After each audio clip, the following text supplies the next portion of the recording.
పార్టీని మించినటువంటి పార్టీ లేదు. ఎందుకంటే అసెంబ్లీ ఎన్నికల సందర్భంగా ఈ యువతను ఊరు వాడ తిప్పి షేను శెలక తిప్పి గద్దెనెక్కించి వాళ్ళను అధికారంలో తీసుకొస్తే అదే కాంగ్రెస్ పార్టీ గద్దల్లాగా వాళ్ళని ఎత్తుకెళ్ళి ఈరోజు కేసుల పాలు స్టేషన్ల పాలు చేస్తూ ఉన్నది. ఇది చాలా దుర్మార్గం. ఇది ఆ రోజు శాసనసభ ఎన్నికల సందర్భంగా కానీ లేదా ఇటీవల జరిగినటువంటి ఎమ్మెల్సీ ఎన్నికల సందర్భంగా కానీ కాంగ్రెస్ పార్టీ గెలిచిందంటే దానికి ప్రధాన కారణం ఈ రాష్ట్రంలో ఉన్నటువంటి యువత, ఈ రాష్ట్రంలో ఉన్నటువంటి నిరుద్యోగులు, రాష్ట్రంలో ఉన్నటువంటి జియో 46 బాధితులు.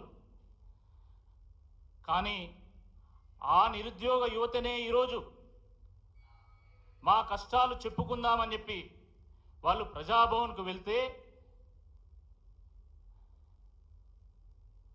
వాళ్ళ కష్టాలను వినకుండా ఈరోజు వాళ్ళ కన్నీళ్లను తుడవకుండా ఈరోజు వాళ్ళను కొట్టి వాళ్ళని కేసుల పాలు చేసి వాళ్ళ మీద అరాచకం చేయడం చాలా దురదృష్టకరం.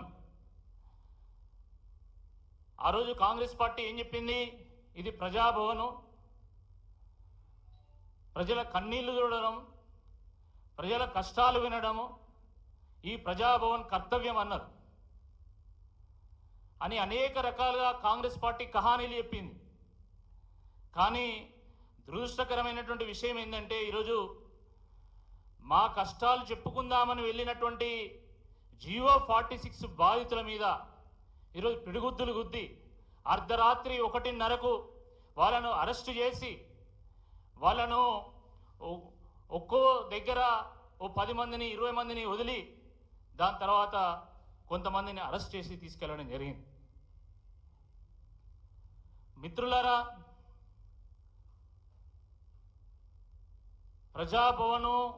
ప్రజాభవన్కు జియో 46 బాధితులు అనేక సందర్భాలుగా వెళ్ళిండ్రు. అనేక సందర్భాలుగా వాళ్ళ సమస్యలు చెప్పుకునేటువంటి ఒక ప్రయత్నం చేసిండ్రు.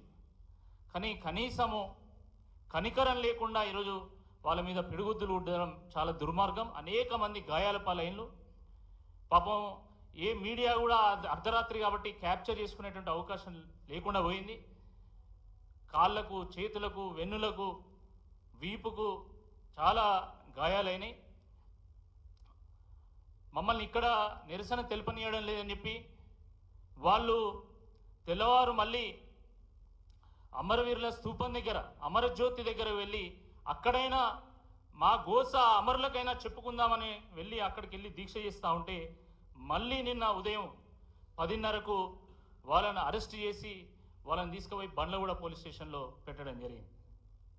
ఎంత దుర్మార్గం అంటే నిన్న ఉదయం వాళ్ళు నిరాహార దీక్ష ప్రారంభిస్తే నిన్న రాత్రి 11 గంటల వరకు వాళ్ళు మంచినీళ్ళు కూడా ముట్టలే. నేను వెళ్ళి వాళ్ళని పరామర్శించి స్వయంగా బీఆర్ఎస్ పార్టీ కార్యనిర్వాహక అధ్యక్షులైనటువంటి కేటీఆర్ గారితో మాట్లాడిపించిన తర్వాత, కేటీఆర్ గారు మీ ఆరోగ్యం మాకు చాలా ముఖ్యం, మీ భవిష్యత్తు ముఖ్యం కాబట్టి మీరు ఎట్లనైనా చేసి మీరు దీక్ష విరమించండి, మీకు అండగా మేముంటాం, మీకోసం మేము కొట్లాడతాం, అవసరమైతే మా ఎమ్మెల్యేలు అందరినీ కూడా చీఫ్ సెక్రటరీ దగ్గర తీసుకెళ్ళి మీ బాధను వినిపిస్తామని చెప్పినా కూడా వాళ్ళు దీక్షను విరమించకుండా వాళ్ళు నిన్న రాత్రి 11 గంటల వరకు దీక్ష చేస్తే కూడా కనీసం కాంగ్రెస్ పార్టీ నాయకుడు ఒక్కడు కూడా పట్టించుకున్నటువంటి నాదులు లేడు. ఒక మంత్రి కూడా వాళ్ళతో మాట్లాడేటువంటి పాపాన ఓలే. ఇదా ప్రజాపాలన? ఇదా మీరు తీసుకొచ్చినటువంటి మార్పు? ఇంత దుర్మార్గమా? జాలి, దయ, కరుణ, కనికరం అనేటువంటిది మీ డిక్షనరీలో అసలు లేనట్టున్నాయి.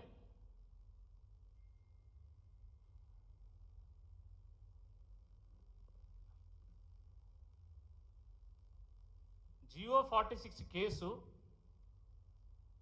కోర్టులో ఉన్నది. కోర్టు ఇప్పటివరకు 26 సార్లు ఈ కేసును వాయిదా వేసింది.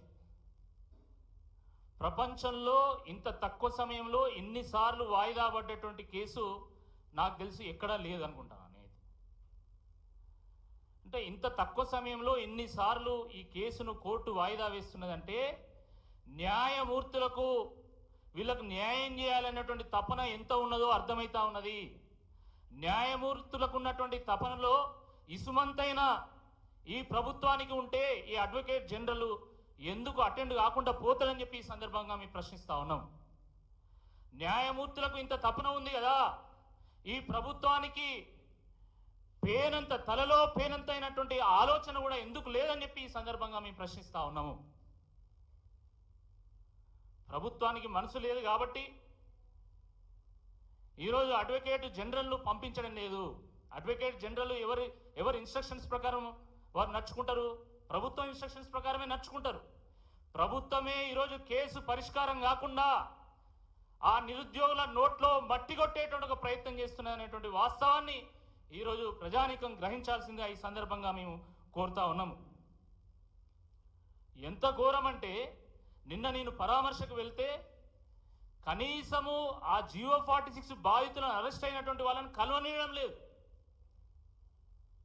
ఇన్స్పెక్టర్ ఎవరు కూడా ఆ పోలీస్ స్టేషన్లో అడుగు పెట్టొద్దని చెప్పేసి ఆదేశాలు జారీ చేస్తాడు.